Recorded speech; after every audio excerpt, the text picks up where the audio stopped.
Oke guys, welcome back to Daily Charting with Toshi, di mana kita akan daily chart your favorite cryptocurrencies. Oke, today's video is brought to you by Huobi Global. Ya, kita tahu Huobi Global adalah salah satu exchanger terbesar di dunia. Top 10 CMC memiliki volume yang besar, ya, miliaran US dollars per 24 jamnya. Tentu di sini juga cukup lengkap, ada spot trading, di sini ada margin trading juga, ada derivatives dan lain-lain. Ya, jadi bagi kalian tertarik untuk trading di Huobi Global bisa cek link referensi di bawah dan mulai trade di Huobi Global. Oke, dalam 24 jam terakhir, cryptocurrency market meningkat tipis sebesar 0,86%. Walaupun rasanya seperti roller coaster, ya kemarin Bitcoin sampai ke angka 18 ribuan, sekarang sudah di sekitar 20 ribuan lagi. Dan itu merupakan total market cap sebesar 900 miliar US dollars. Kita bisa lihat untuk Bitcoin dia kembali plus sebesar 1,19% dalam 24 jam terakhir. Lagi-lagi ya, kemarin sempat sampai 18.000 something. Lalu Ethereum dia kembali terkoreksi tipis 0,09 ya, kemarin sempat di bawah 1000 USD. Lalu untuk BNB dia meningkat sebesar 3,21%, sementara XRP meningkat sebesar 1,14%. Cardano meningkat sebesar sedikit berubah, 0,73%. Solana meningkat sebesar 5,17%. Jadi overall kita bisa lihat altcoins cenderung lebih tinggi peningkatannya ya. Kemungkinan besar Bitcoin dominan sedikit turun. Nah, tapi lagi-lagi yang cukup menegangkan kemarin adalah price action dari Bitcoin ya, di mana kita bisa lihat kemarin terendahnya itu sampai di 18.600. Ya, jadi buat kalian yang sudah punya posisi atau sudah pasang buy limit di sekitar 19.300-an, kena kemarin ya. Nah, jadi ini gunanya kita pasang buy limit. Karena kadang-kadang bisa saja dropnya hanya sebentar ya. Dan lagi-lagi ya, lagi-lagi kita masih yang menjadi main problem untuk BTC adalah MA20 di daily ya. Dan kalau kita lihat hari ini dari sejak jam 7 pagi dia basically sudah nyaris retest MA20. Kita bisa lihat poin tertinggi pada hari ini tuh di 20.800-an ya, sementara MA20 di daily sekarang sudah di 21.000 lebih 63 dolar. Jadi maka dari itu, lagi-lagi MA20 masih menjadi resisten yang cukup mengerikan untuk Bitcoin ya. Jadi PR besar untuk Bitcoin supaya bisa mulai reversal ya, tentunya secara TA ya. Secara TA adalah dia harus bisa menembus MA20 ya. Dan tentunya secara volume dia harus mulai berubah nih. Kalau kita bisa lihat di sini sedikit mengerikan, volume sellersnya mulai meningkat ya. Nah, kalau ini terus terjadi ya, tren ini ya berkelanjutan lah gitu kesannya ya. Kemungkinan besar MA20 akan kembali mereject harga Bitcoin. Dan sekarang kita masuk lagi ke MA200 atau di weekly ya, di mana kita bisa bilang sekarang Bitcoin masih ini bisa dibilang ya masih bergulat di daerah situ di MA200. Seperti yang gue bilang, historically dia butuh beberapa minggu ya. Yang paling cepat sepanjang masa sekitar 4 minggu. Ini terjadi saat COVID crash di tahun 2020 dan yang lainnya kita bisa lihat cenderung belasan sampai puluhan weekly candles ya. Jadi ya, seperti yang gue bilang ya, kita nggak akan dalam waktu cepat menemukan new all time high. Karena menurut gue, kalau sudah kena MA200, ini sudah reset cycle. Jadi ini udah bukan bull run 2020 yang di sini. Ini sudah mulai lagi satu siklus baru ya. Nah, pertanyaannya kapan dia bisa mulai rally lagi ya. Nah, yang menjadi perbedaan ini dibandingkan dengan berbagai macam siklus-siklus sebelumnya, sekarang Bitcoin merasakan bisa dibilang resesi yang benar-benar kerasa pertama kali ya. Karena bisa dibilang untuk resesi yang dulu 2008 Bitcoin nggak terlalu kerasa karena basically 2008 Bitcoin masih worthless ya, belum ada harga spesifiknya berapa dan paling hanya di trade, bukan trade ya, bahkan cuma hanya saling kirim dari orang yang memiliki wallet BTC ke yang lain ya, basically masih worthless. Nah, jadi ini bisa dibilang adalah resesi pertama yang benar-benar dirasakan oleh Bitcoin. Apakah bisa saja MA200 ini tertembus atau tidak? Ya, lagi-lagi kita nggak tahu. Dan yang akan menjadi catalyst ya yang membuat BTC akan bisa kembali lagi bull run menurut gua adalah lagi-lagi adalah the Feds ya.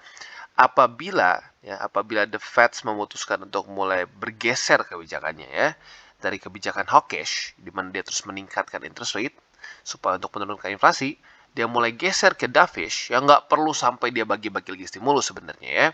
mulai dengan dia tidak menambahkan lagi interest rate pun, itu bisa sangat membantu sekali Bitcoin, ya, maupun risk on asset. Karena kalau kita lihat lagi-lagi bukan hanya Bitcoin saja yang sedang menderita, ya. Nasdaq, S&P 500, lalu Dow Jones, semuanya sedang kurang lebih di daerah yang mirip-mirip, mendekati MA 200 weekly. Ya, jadi lagi-lagi harapan kita adalah the Fed bisa secepat mungkin pivot, ya, dari kebijakan mereka yang cenderung hawkish menjadi dovish, ya. Nah, untuk indeks dolar kita bisa lihat bahwa pada faktanya kemarin sedikit terjadi pelemahan, ya. Nah, kenapa terjadi pelemahan? Kalau secara TA sebenarnya technically speaking ada jawabannya sih, ya. Kalau secara TA kita bisa lihat bahwa dia mendekati struktur sebelumnya, ya. Nah, struktur sebelumnya ini otomatis bisa menjadi satu resisten untuk indeks dolar. Jadi itu penjelasan TA-nya. Nah, kalau secara fundamentalnya, jujurnya gue nggak terlalu kebayang juga kenapa. Karena pada faktanya kemarin statement dari The Fed cenderung membuat market lebih bearish. Jadi sedikit membingungkan, ya. Tapi intinya apa? Yang kita butuhkan untuk Bitcoin, lalu saham-saham itu bisa mulai naik. Itu adalah saat indeks dolar melemah. Ya, jadi yang kita butuhkan adalah indeks dolar mengalami bear market. Karena lagi-lagi ya, korelasi indeks dolar dengan risk on asset itu literally benar-benar terbalik. Ya, kita bisa cek di sini 2020, ya, kita ingat di sini ada COVID crash di mana Nasdaq, S&P, Dow Jones, Bitcoin, Ethereum, nyaris semua risk on asset itu mengalami drop yang signifikan, ya. Dan kalau kita lihat, ternyata di Maret 2020 US dollar menemukan kekuatan yang luar biasa besar. Jadi literally kebalikannya, ya. Nah, jadi ya, selama indeks dolar masih menguat seperti sekarang nih, ya, kita bisa lihat dia basically terus menguat sejak Mei 2021. Menguat, sulit untuk Bitcoin, Nasdaq, S&P, Dow Jones, bahkan saham-saham di Indonesia untuk bisa bull run. Ya, mereka akan cenderung terus tertekan, ya. Tetapi kebalikannya, apabila dia ini menemukan satu resisten dan mulai drop, apalagi dropnya seperti ini bear market, nah itu dia pertanda bull market akan sustainable. Selama ini masih ke atas, bull market nggak akan sustainable. Walaupun bisa naik, tapi rally-rally yang akan cenderung nggak terlalu kuat, ya. Jadi lagi-lagi yang kita butuhkan adalah pivot dari the Feds yang akan membuat juga ya pivot dari indeks dolar yang bull market ke bear market, ya. Dan selanjutnya kita bisa lihat juga bahwa ada beberapa news, ya. Yang pertama adalah news FTX, ya, tepatnya Celsius dan FTX. Kita tahu Celsius sedang dalam permasalahan yang luar biasa besar, ya. Basically Celsius ya dia illiquid, ya, dia illiquid dan kemungkinan besar akan ya bangkrut, ya. Awalnya FTX ada desas-desus ingin membantu atau ingin mungkin membeli Celsius. Tetapi FTX melewatkan deal ini. Karena kenapa?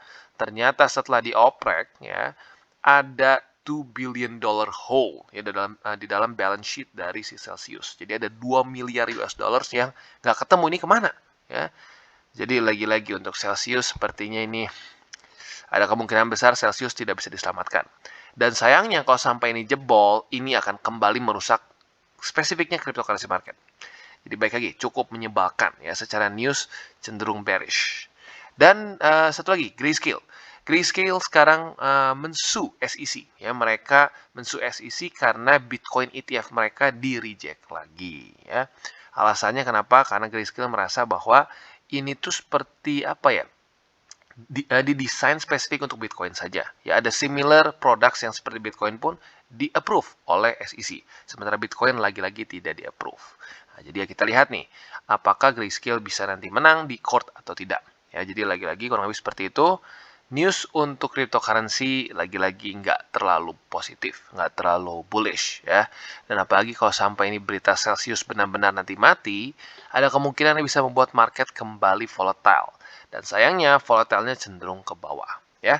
Jadi kurang lebih seperti itu, dan selanjutnya kita akan bahas lebih detail mengenai buy limit. Oke, dan sekarang kita masuk ke buy limit Bitcoin. Ya, lagi-lagi masih sama di 3 tempat itu.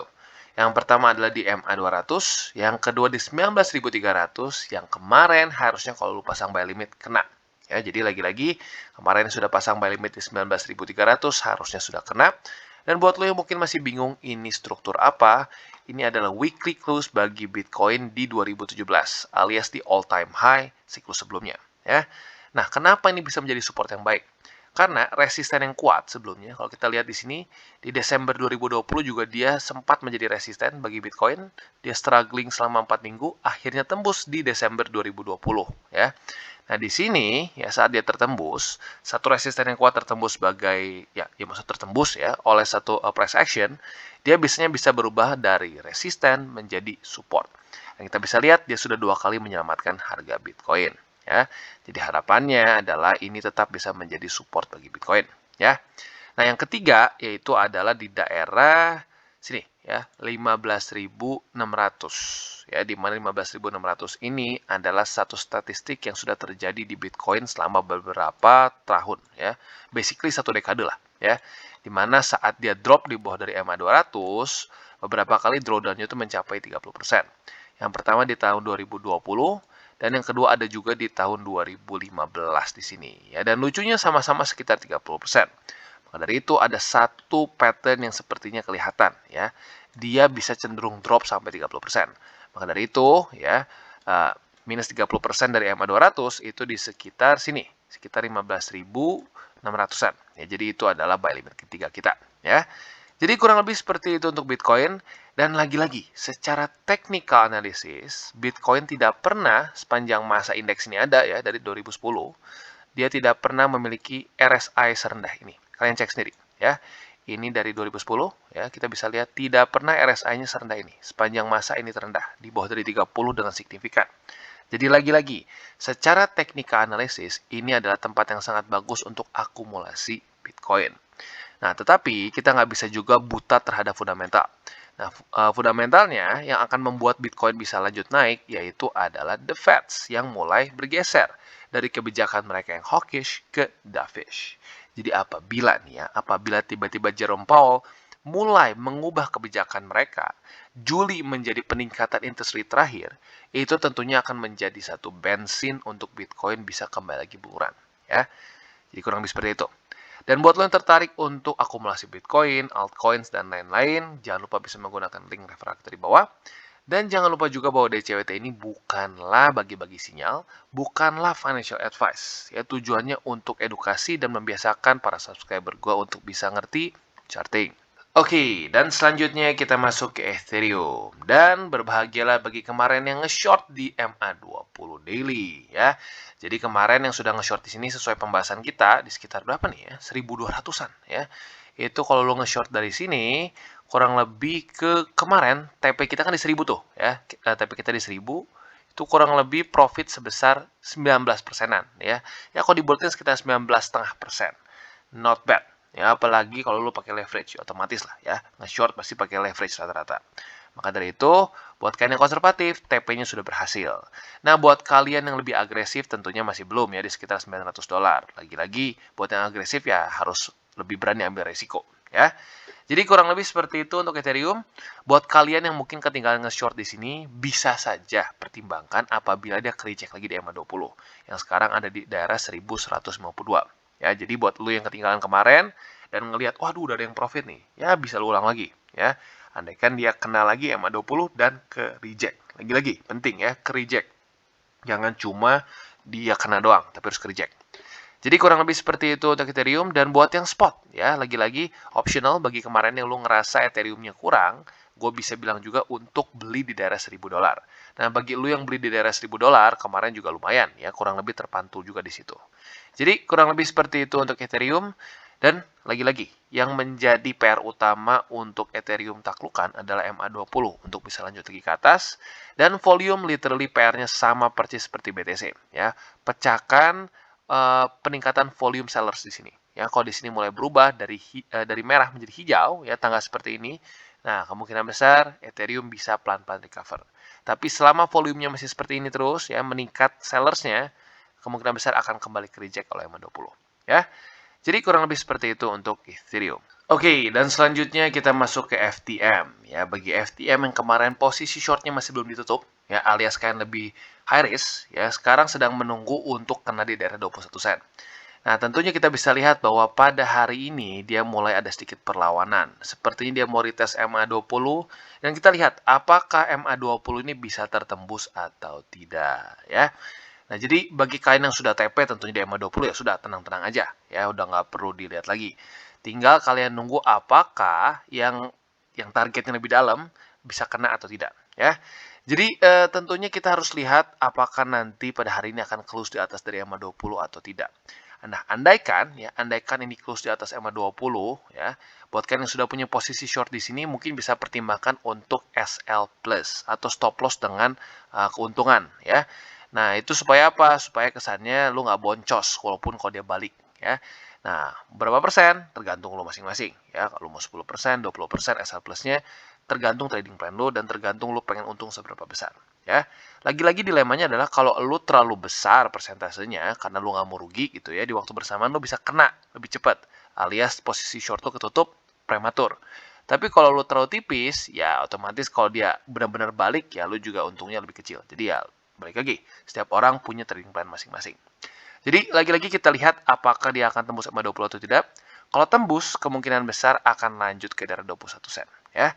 Jadi kurang lebih seperti itu untuk Phantom. Dan untuk akumulasi spot bisa pertimbangkan di daerah 16 sen. Karena 16 sen ini adalah summer low bagi Phantom. Ya. Jadi overall seperti itu untuk Phantom. Oke, dan sekarang kita masuk ke AVAX. Nah, untuk AVAX kita bisa lihat tentunya posisi short yang sekarang mungkin lagi kita highlight. Ya. Nah, jadi untuk posisi short tentunya ada kemungkinan dua.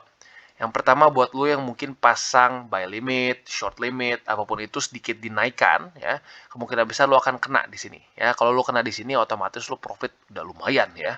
Kalau kena di daerah sini, kita anggaplah di sini ya.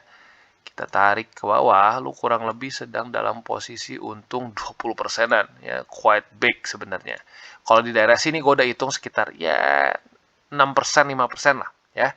Tapi lumayan, dua-duanya tetap profit. Nah, jadi ini kita bisa tunggu satu hal. Apakah MA20-nya akan ditaklukkan atau tidak? Andaikan besok pagi jam 7, dia daily close di atas dari MA20, nah lo bisa pertimbangkan untuk SL+. SL Plus ini tujuannya apa? Jadi safety belt lah gitu kesannya. Andaikan dia berbalik, lo tetap masih profit. Ya. Nah, berapa besar? Tergantung lo masing-masing. Ada yang 10%, 20%, ada bahkan yang 50%. Lagi-lagi itu semua tergantung sama trading plan lo. Otomatis semakin besar si SL Plus-nya, semakin gampang dia kena. Ya, kalau dia semakin gampang kena, taunya dia cuma weak doang, ya berarti kemungkinan besar posisi short tuh jadi ya udah tertutup dan lu kesannya kayak nggak punya posisi short lagi. Ya lagi-lagi vice versa, risk sama reward. Ya. Nah, untuk sekarang, selama dia masih belum bisa close di atas dari 20, target kita masih di sekitar 14 dolar lebih 75 sen. Nah, ini adalah struktur yang terbentuk pada tanggal 18 dan 19 Juni. Ya, jadi itu buat TP yang lebih konservatif. Nah, buat kalian yang lebih agresif, lebih siap untuk mengambil resiko, ya bisa saja kalian tahan sampai TP-nya itu di 9 dolar 45 sen. Di mana ini adalah summer low bagi AVAX, ya. Nah, di waktu bersamaan 9 dolar 45 sen ini juga bisa menjadi satu tempat untuk kita beli spot atau lebih tepatnya akumulasi spot untuk AVAX. Karena lagi-lagi ini adalah stasiun terakhir untuk AVAX dan summer low di 2021. Ya. Jadi kurang lebih seperti itu untuk AVAX. Oke, dan selanjutnya kita masuk ke Polkadot. Dan congratulations bagi kalian yang nge-short kemarin. Ya, tepatnya dari tanggal 26 Juni. Jadi buat lo yang nggak tahu, kita sudah bahas bahwa andaikan dia tembus MA20 di sini, gue waktu itu bilang lu bisa pertimbangkan untuk nge-short ya. Dan dengan TP di mana? TP di 6 dolar lebih 68 sen. Nah, buat lo yang kemarin sudah melakukan itu, basically sudah profit dan kurang lebih profitnya kita bisa cek sebesar berapa nih? Ya, sebesar lumayan 14 persenan. Ya, dengan leverage yang lu pakai ya lu hitung sendiri lah jadi berapa, ya. Nah, seharusnya kalian sudah TP di sini ya, kalau sesuai dengan trading plan. Kalau kalian belum TP, ya gue sarankan untuk tetap pasang TP-nya di sini. Ya, lagi-lagi kenapa? Karena ini adalah struktur yang lumayan terbentuk oleh Polkadot karena di sini ya, kapitulasi dia pada tanggal 12 Mei. Jadi lagi-lagi buat kalian yang masih punya posisi short di sini dan lupa pasang take profits, mungkin bisa pasang di daerah yang sama di 6 dolar lebih 68 sen. Ya. Jadi kurang lebih seperti itu untuk Polkadot. Dan kalau kalian pengen short lagi sebenarnya ya boleh saja pertimbangkan kalau kena EMA 20. TP-nya di mana? Masih sama. ya. Tapi ya otomatis secara persentase keuntungannya nggak sebesar yang kemarin kalau lu buka posisi di sini, ya. Jadi kurang lebih seperti itu, not bad.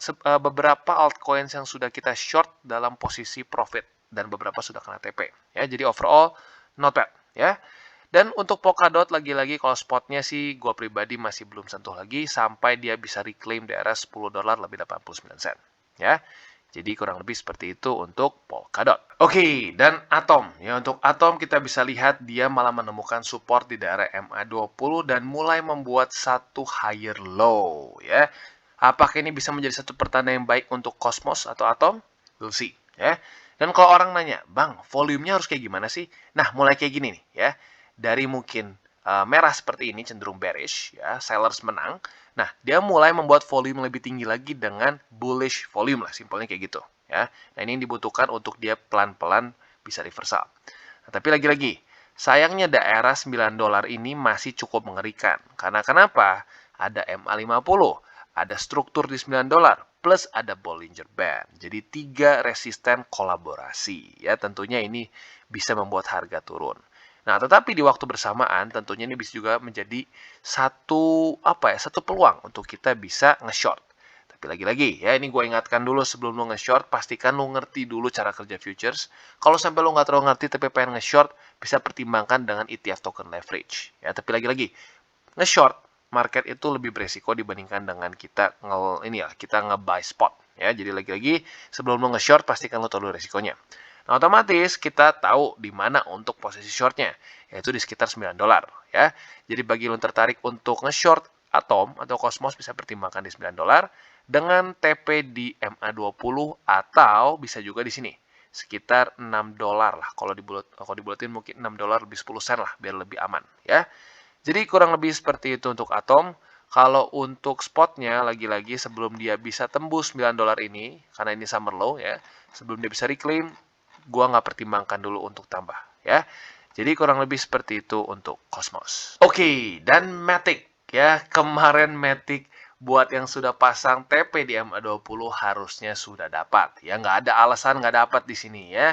Bang, kok gua nggak dapat? Ya, artinya lu nggak pasang TP, ya, karena weeknya cukup dalam. Jadi bagi kemarin yang sudah pasang posisi short saat dia kena di MA50, kan gue udah bilang nih, untuk TP yang konservatif di MA20. Nah, lumayan sebenarnya ya. Kemarin lusa sempat nyaris mau kena tapi belum kena. Ya, jadi lagi-lagi ini adalah salah satu posisi short yang sudah profitable ya. Dari MA50 kita bisa tarik kurang lebih ya sekitar 20% lah ya, 21-20%-an. Not bad dalam kondisi market seperti ini ya. Nah, sekarang tapi berita yang cukup bikin bingungnya adalah MA20 ini cukup kuat ternyata ya. MA20 ini cukup kuat dan volume sellersnya mulai sedikit mengurang ya. Nah, apakah ini akan kembali menjadi momentum untuk Matic kembali ke atas ya? Dan jangan-jangan mungkin V-shape recovery-nya nggak benar-benar V ya, tapi dia mulai membuat satu higher low. Nah, ini juga bisa jadi pertanda yang cukup baik ya. Karena kalau sampai Matic bisa menembus lagi daerah 68 sen, Matic bisa kembali kita cicil secara spot ya. Jadi lagi-lagi ini cukup menarik dan kita lihat apakah MA20 ini bisa menjadi penyelamat Matic dan dia bisa menembus MA50 bahkan bisa menembus 68 sen ya. Jadi kita tunggu dalam beberapa hari ke depan. Dan buat kalian yang ingin nge-short, ya otomatis bisa sama juga di MA50. Tapi dengan konfirmasi dia ke reject. Jangan cuma asal kena lu beli. Ya. Jadi ingat lagi, andaikan kena MA50 dan dia ke reject, bisa pertimbangkan short dengan TP yang sama di 20. Ya. Atau kalau dia tembus dan dia menuju ke 68 sen, kita tunggu lagi. Apakah dia bisa mantul di sini atau tidak. Kalau bisa mantul, nah di situ kita bisa akumulasi spot untuk jangka lebih panjang. Ya. Jadi kurang lebih seperti itu untuk Matic. Oke guys, jadi itu adalah akhir dari segmen DCWT kita pada hari ini. Dan jangan lupa bagi kalian yang merasakan manfaat dari segmen ini, jangan lupa untuk share ke teman-teman kalian. Dan apabila lu pengen mensupport channel kita, ya TCI, jangan lupa untuk menggunakan link referral kita di bawah. Nggak wajib ya, tetapi apabila lu menggunakan link referral kita di bawah, ada macam-macam ya, dari Bybit, Huobi, Maxi, toko kripto, dan banyak lagi ya. Ya, walaupun nggak wajib, tapi kalau menggunakan link referral kita, lu secara langsung membantu perkembangan dari TCI. Dan satu lagi, jangan lupa juga untuk join Telegram group kita, di mana kita bisa ngobrol-ngobrol santai mengenai dunia cryptocurrency secara dua arah. So, jangan lupa untuk like, subscribe, click the bell icon, and see you on the next video.